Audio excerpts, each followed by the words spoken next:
아니, 당신이 식사 준비 정도는 해놓는 게 좋겠다고 말했잖아. 내가? 내가 왜 당신 어머니 밥을 차려드려야 해? 그래도 집들이 오시는데 전부 배달 음식만 차려놓은 건 선 넘은 거지. 생각해봐. 지난주에 장모님 오셨을 때는 전날부터 준비했잖아. 그건 우리 가족이니까 그렇지. 당연한 이야기 아니야. 우리 가족? 그럼 우리 엄마 아빠는 가족 아니야? 나한테 이럴 시간에 당신이 직접 요리를 하지 그랬어? 요즘 세상에 여자만 요리하라는 법도 없잖아. 내가 어떻게 요리를 하냐? 할 줄도 모르는데. 당신네 가족이니까 당신이 하면 되잖아. 남자는 요리 못하는 게 당연한 거야? 진짜 시대착오적인 생각이네. 그런 문제가 아니잖아. 우리 집의 살림은 당신이 담당하고 있는 거 아니었어? 당신이랑 나랑 먹는 건 내가 하는 게 맞는데 시부모님 밥까지 나한테 내놓으라는 건 좀 아니잖아. 그냥 배달 음식 시켜드린 것도 감지덕지해. 오늘 이야기 속의 주인공은 60세 김 씨와 그녀의 아들 그리고 며느리에 대한 사연입니다.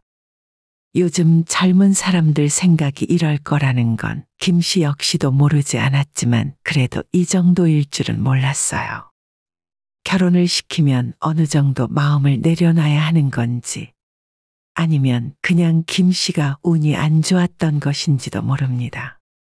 하지만 며느리를 김 씨가 골라서 아들과 짝지어 줄 수 있는 것도 아니었고 순전히 아들의 선택이었기 때문에 김 씨 입장에선 억울한 부분도 있었죠.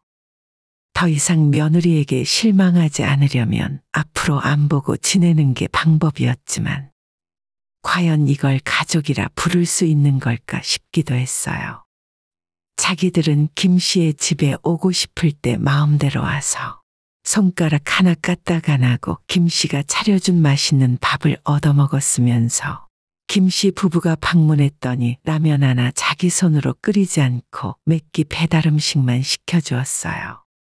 적어도 한 끼 정도는 며느리가 직접 차려주지 않을까 생각했는데 그런 성의조차 보여주지 않았던 아들과 며느리에게 실망했습니다. 김 씨는 그동안 무엇을 위해 며느리를 정성스레 대접을 했던 것인가 하는 생각에 회의감마저 들었어요. 김 씨 부부에게는 외아들 하나뿐이었습니다. 30이 넘어가니 만나고 있던 여자친구와 결혼 이야기가 나왔는데 정식으로 집에 인사를 하러 온다고 하길래 좋은 한정식집을 예약할 생각이었어요. 하지만 아들과 예비 며느리는 그 말을 듣고 서운해했습니다. 네? 식당에서 만나자고요? 그래, 그게 서로 편하지 않아? 처음 인사드리러 오는 건데 밖에서 보자고 하면 지영이도 서운해할 것 같아요. 평범하게 인사드리는 것도 아니고 결혼 인사드리는 거라. 그러니? 젊은 사람들은 밖에서 사 먹는 걸 더 좋아하지 않나? 어쨌건 처음 얼굴을 보는 자리인데 괜히 서운함을 남길 필요는 없었습니다. 아들의 말대로 집으로 초대하기로 했고 그때부터 김 씨는 일주일 동안 집을 대청소하고 예쁘게 새단장을 했어요.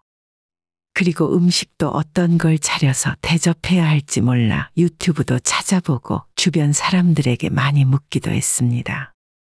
약속 전날부터 갈비 양념을 재우고 분주하게 움직여서 말 그대로 상다리가 부러질 정도로 음식을 한가득 준비했어요. 이야, 한정식집 갈 필요 없었네. 김 씨가 차려둔 음식을 보고 남편이 이런 농담을 할 정도였죠.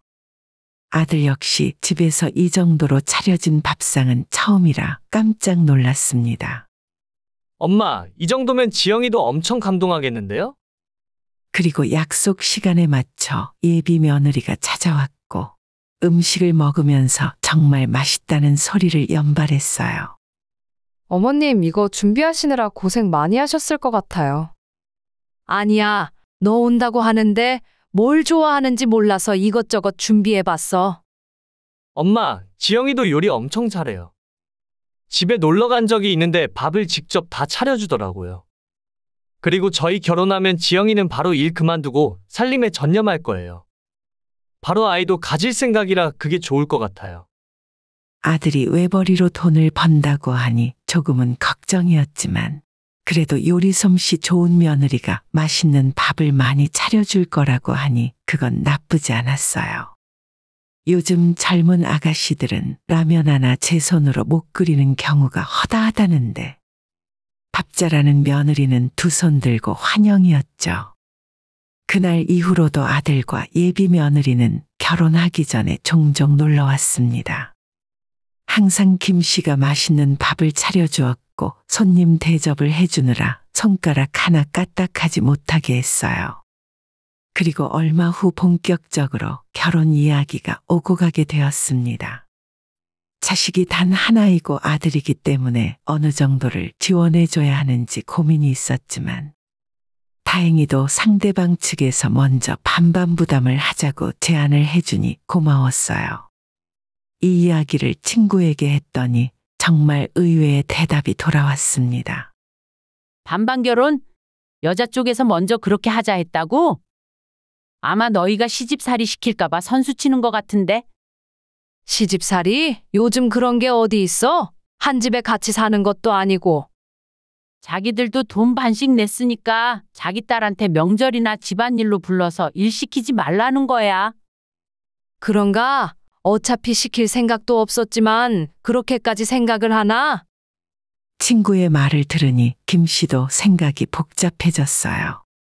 아들 장가 보내면서 경제적으로 큰 부담을 덜어주었지만 앞으로 며느리를 대할 때 더욱 조심해야겠다고 생각했어요.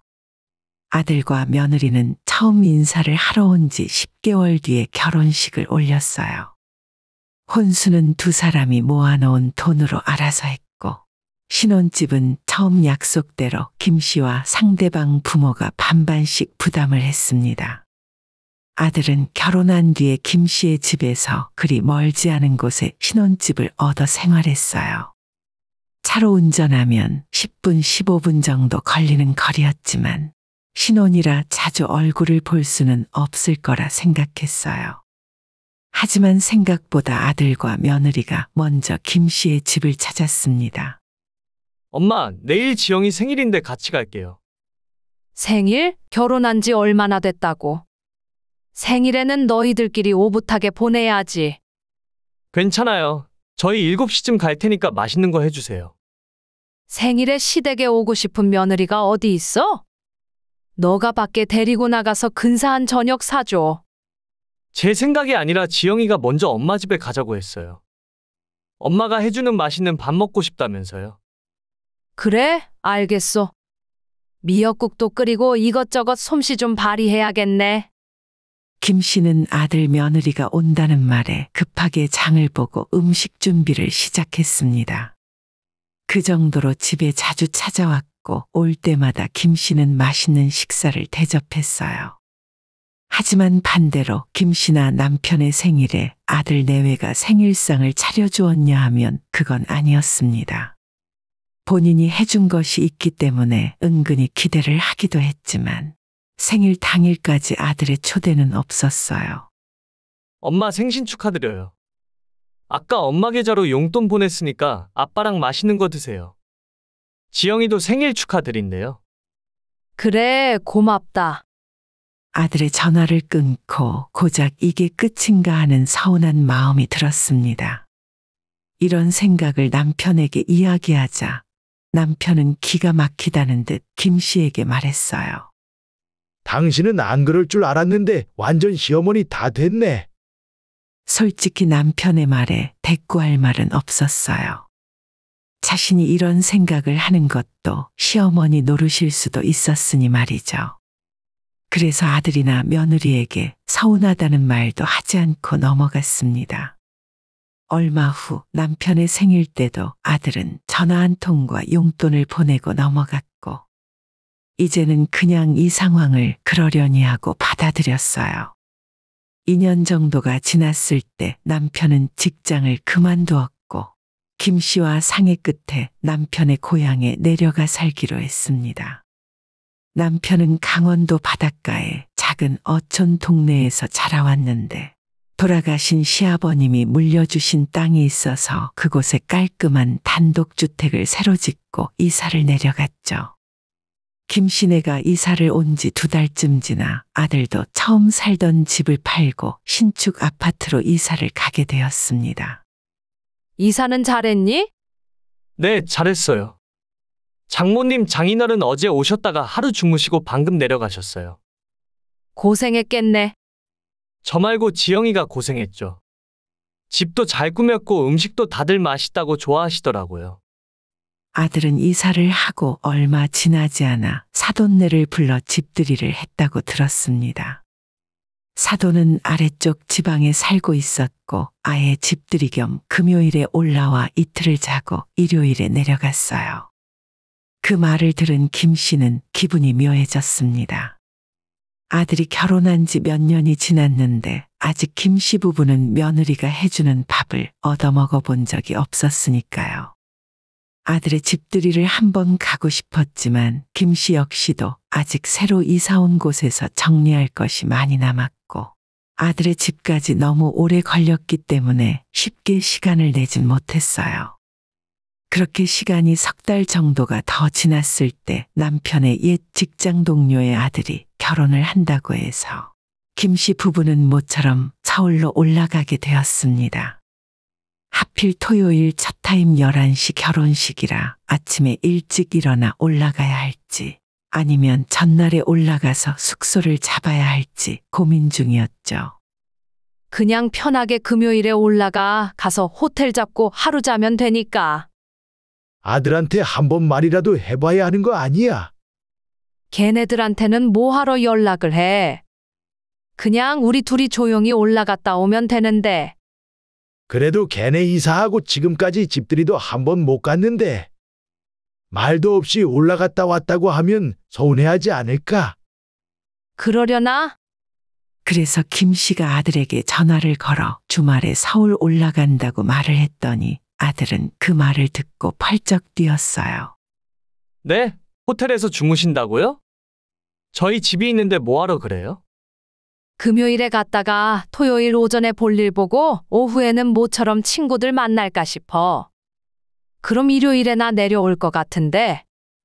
이틀이나 지내기엔 너희들이 너무 불편하잖니? 무슨 말씀이세요? 불편하긴 뭐가 불편해요. 저희 집에 손님 방도 있는데.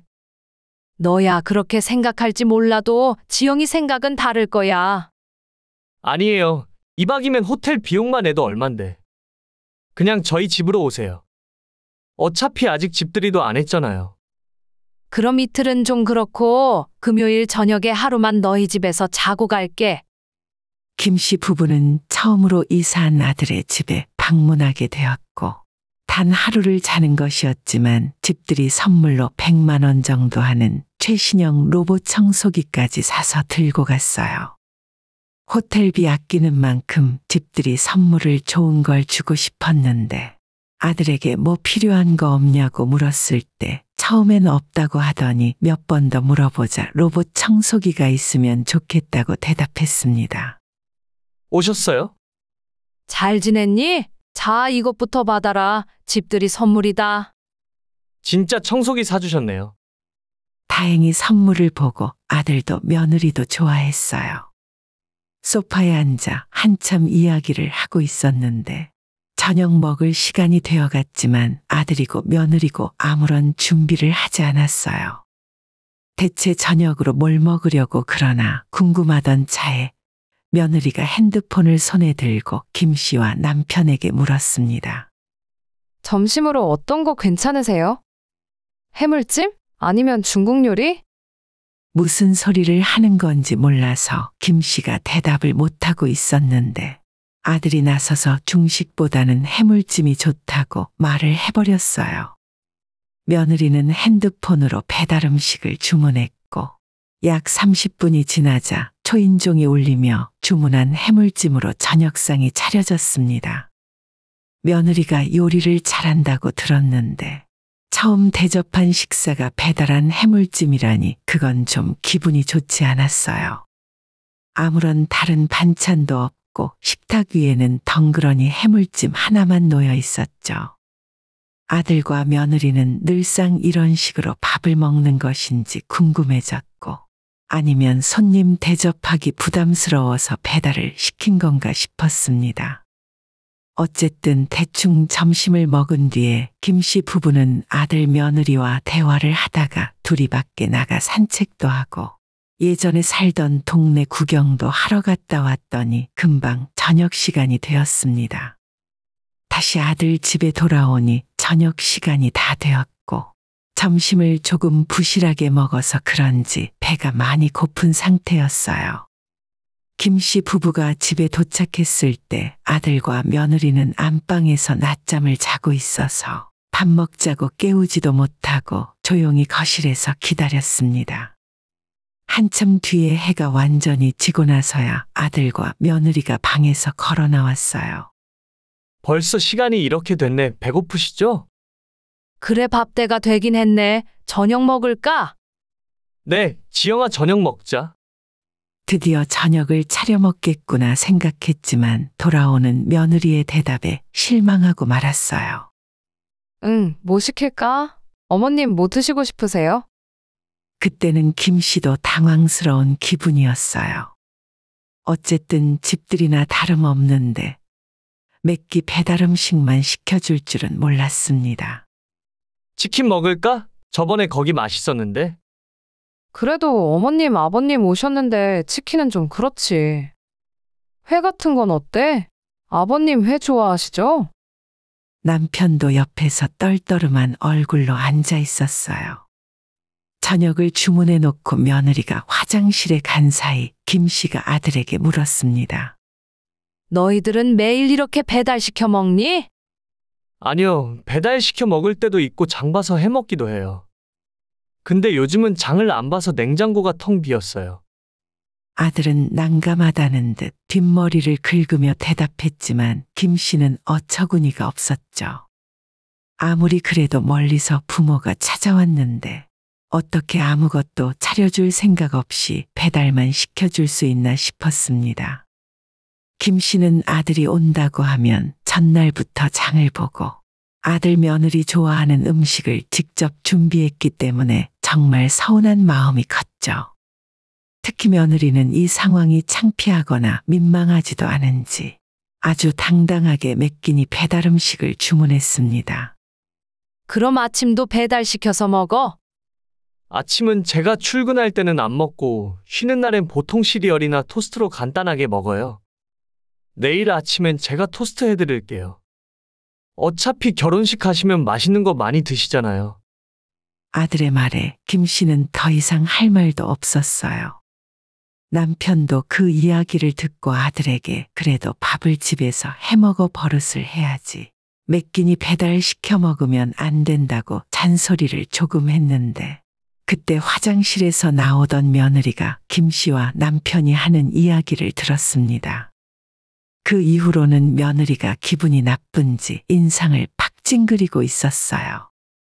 며느리의 눈치를 살피던 아들은 나름대로 편을 든답시고 이렇게 말했습니다.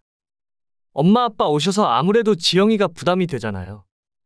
그래서 배달이 나을 것 같았어요. 그리고 저녁을 먹으며 이야기를 계속 듣다 보니 오히려 아들 며느리가 더 기분 나빠하는 것 같았습니다. 요즘은 며느리한테 밥 차리라 강요하고 그런 시대 아니에요. 아들의 그 한마디에 어쩐지 본인이 시집살이 시키는 못된 시부모가 된 기분이었죠. 며느리의 마음은 알 것 같았지만 중간에 나서서 며느리 편을 드는 아들이 더 밉고 서운했습니다. 아이를 갖겠다고 직장까지 그만둔 며느리인데 집으로 초대했으면 당연히 밥을 한 끼라도 해줄 것이라 기대했었죠. 요리를 잘한다고 했던 며느리였기 때문에 처음으로 밥을 얻어먹어보나 싶었습니다. 여기서 더 이상 따지는 것도 이상한 일이었고 밥 때문에 감정이 상하고 싶지 않아서 김 씨는 입을 다물었습니다. 다음 날 아침 아들과 며느리는 여전히 늦잠을 자고 있었고 김 씨 부부는 결혼식장에 11시까지 가야 했기 때문에 일찌감치 짐을 챙겨 나왔어요. 그 소리에 아들이 일어나 거실로 나왔습니다. 지금 가시게요? 자느라 아침도 못 차려드렸네요. 괜찮아. 어차피 결혼식이라 가서 먹으면 돼. 남편은 아들의 인사도 받지 않고 신발을 신고 나가버렸고 김 씨도 아들에게 웃으며 인사할 수는 없었어요. 그렇게 나가려고 하는데 아들이 안방으로 들어가면서 며느리에게 하는 말이 김 씨의 귀에 들어왔습니다. 아무래도 엄마 아빠가 화가 나신 것 같은데. 그러니까 당신이 식사 준비 정도는 해놓는 게 좋겠다고 말했잖아. 내가 왜 당신 어머니 밥을 차려드려야 해? 아들의 말에 며느리도 발끈하며 받아쳤어요. 원래 인사도 안 하고 김 씨도 나가려고 했는데 아들 내외가 다투는 소리에 발을 옮길 수가 없었습니다. 그래도 집들이 오시는데 전부 배달 음식만 차려놓은 건 선 넘은 거지. 생각해봐. 지난주에 장모님 오셨을 때는 전날부터 준비했잖아. 그건 우리 가족이니까 그렇지. 당연한 이야기 아니야. 우리 가족? 그럼 우리 엄마 아빠는 가족 아니야? 나한테 이럴 시간에 당신이 직접 요리를 하지 그랬어? 요즘 세상에 여자만 요리하라는 법도 없잖아. 내가 어떻게 요리를 하냐? 할 줄도 모르는데. 당신네 가족이니까 당신이 하면 되잖아. 남자는 요리 못하는 게 당연한 거야? 진짜 시대착오적인 생각이네. 그런 문제가 아니잖아. 우리 집의 살림은 당신이 담당하고 있는 거 아니었어? 당신이랑 나랑 먹는 건 내가 하는 게 맞는데 시부모님 밥까지 나한테 내놓으라는 건 좀 아니잖아. 그냥 배달 음식 시켜드린 것도 감지덕지해. 두 사람의 싸움이 점점 커지는 것 같아 김 씨는 발소리를 내지 않고 조용히 집을 빠져나왔어요. 그 일은 남편에게도 이야기하지 않았습니다. 서울에서의 일정을 보내고 집으로 다시 내려왔고 김 씨와 남편은 불편한 마음에 더 이상 아들과 며느리에게 먼저 연락하지 않았죠. 얼마 후 며느리의 임신 소식이 들려왔고 출산 전까지는 임신을 했다는 핑계로 명절에도 아들 부부는 내려오지 않았습니다. 사실 내려오지 않는 편이 김 씨와 남편도 편한 일이었어요. 시간이 흘러 며느리가 출산을 하게 되었고 산후조리원에서 나올 때쯤 아들은 김 씨에게 서울로 올라와 아이를 봐달라고 부탁했습니다. 장모님이 아이 봐주실 수 있는 상황이 아니라서요. 엄마가 올라와서 몇 달이라도 도와주시면 좋겠어요. 안싸돈이 일을 하거나 바쁜 일이 있는 사람이 아닌데 딸의 출산과 육아를 도와주고 싶지 않은 것 같았어요. 자기 친엄마도 하고 싶지 않은 일을 김 씨도 하고 싶지 않았습니다. 너희 집이 거리가 얼만데 내가 어떻게 애를 봐주니? 그냥 집만 조금 챙겨서 올라오시면 되잖아요. 예전에 찾아갔을 때 그런 수모를 당하고 내려왔는데 어떻게 몇 달씩이나 머물라고 하는 건지 어처구니가 없었어요. 김 씨는 그날 며느리가 했던 말이 아직도 귓가에 생생했기 때문에 아무 일도 없던 것처럼 몸조리를 도와주고 애를 봐줄 수가 없었어요. 만약에 내가 올라가면 또 밥은 삼시세끼 배달 음식 시켜 먹어야 하니? 엄마, 설마 저번에 그 일 때문에 그러시는 거예요? 아들은 단번에 김 씨의 말을 알아들었습니다. 죄송해요. 그때는 제가 중간에서 말을 잘못 전했나 봐요. 아들도 문제였지만 며느리의 기본적인 생각 자체가 그런데 아무것도 바뀌는 것은 없었죠. 만약 그 일이 없었다면 남편을 혼자 두고서라도 김 씨가 올라가서 몇 달씩 며느리 뒷바라지를 해줬겠지만 지금으로서는 전혀 마음이 바뀌질 않았습니다. 그동안 좋은 시부모가 되고 싶어서 나름대로 노력했는데 아들 며느리에게 그런 취급을 받고 나니 굳이 자신도 부모 노릇할 필요가 없다고 생각했죠. 김 씨는 끝내 거절했고 아들은 무척이나 서운해했어요. 진짜 밥 때문에 그러신 거면 제가 요리 배워서 해드릴게요. 지금으로서는 지영이 혼자 애 키우고 살림하고 다 해야 하잖아요. 몸도 성치 않은데. 됐다. 나도 괜히 힘든 일 하기 싫으니까 나한테 떠넘기지 마. 애 낳아서 키우겠다고 몇 년째 일도 그만두고 놀고 있었는데 이제는 애 낳았으니까 나보고 책임지라고? 할 일은 똑바로 해야지. 너희들끼리 알아서 키워라. 그렇게 말하고 전화를 끊어버렸고 김 씨는 정말 올라가지 않았습니다. 저들끼리 알아서 하겠지 싶어서 먼저 연락도 안 했더니 한동안 아들에게서도 아무런 연락이 오지 않았어요. 그리고 한 달 정도가 지났을 때 며느리에게 직접 전화가 걸려왔습니다. 어머님, 애 키우는 게 너무 힘들어요. 그땐 제가 잘못했어요. 제발 도와주시면 안 될까요? 며느리는 당장이라도 울음을 터뜨릴 것 같은 목소리였지만 김 씨는 여전히 도와주고 싶은 마음이 들지 않았습니다. 결국 김 씨 보고 올라와서 대신 살림도 해주고 애도 봐달라는 소린데 애 키우겠다고 진작에 직장까지 그만둔 며느리가 자기 자식 하나 키우는 게 힘들다고 징징대면 김 씨도 더 이상 할 말이 없었어요. 모르긴 몰라도 안싸돈 역시 도와줄 마음이 없는 것 같았습니다. 저들 아쉬울 때만 이렇게 연락해서 부탁을 하고 정작 부모를 위해서는 어떤 것도 할 마음이 없는 아들과 며느리가 괘씸했어요. 부모라고 해서 그런 자식들에게 무조건 사랑을 베풀고 희생을 해야 하는 건 아니라고 생각했습니다. 자기들은 말끝마다 요즘 사람은 안 그런다고 하면서 왜 요즘 부모들한테는 옛날처럼 모든 걸 다 해주길 바라는 건지 모르겠네요. 김 씨 부부가 냉랭하게 대할수록 아들 며느리는 더 자주 연락을 했고 어떻게든 김 씨의 마음을 돌리려고 했지만 아무 소용이 없었습니다. 이젠 아들 며느리에게 신경을 쓰지 않는 것이 훨씬 마음이 편한 일이었어요.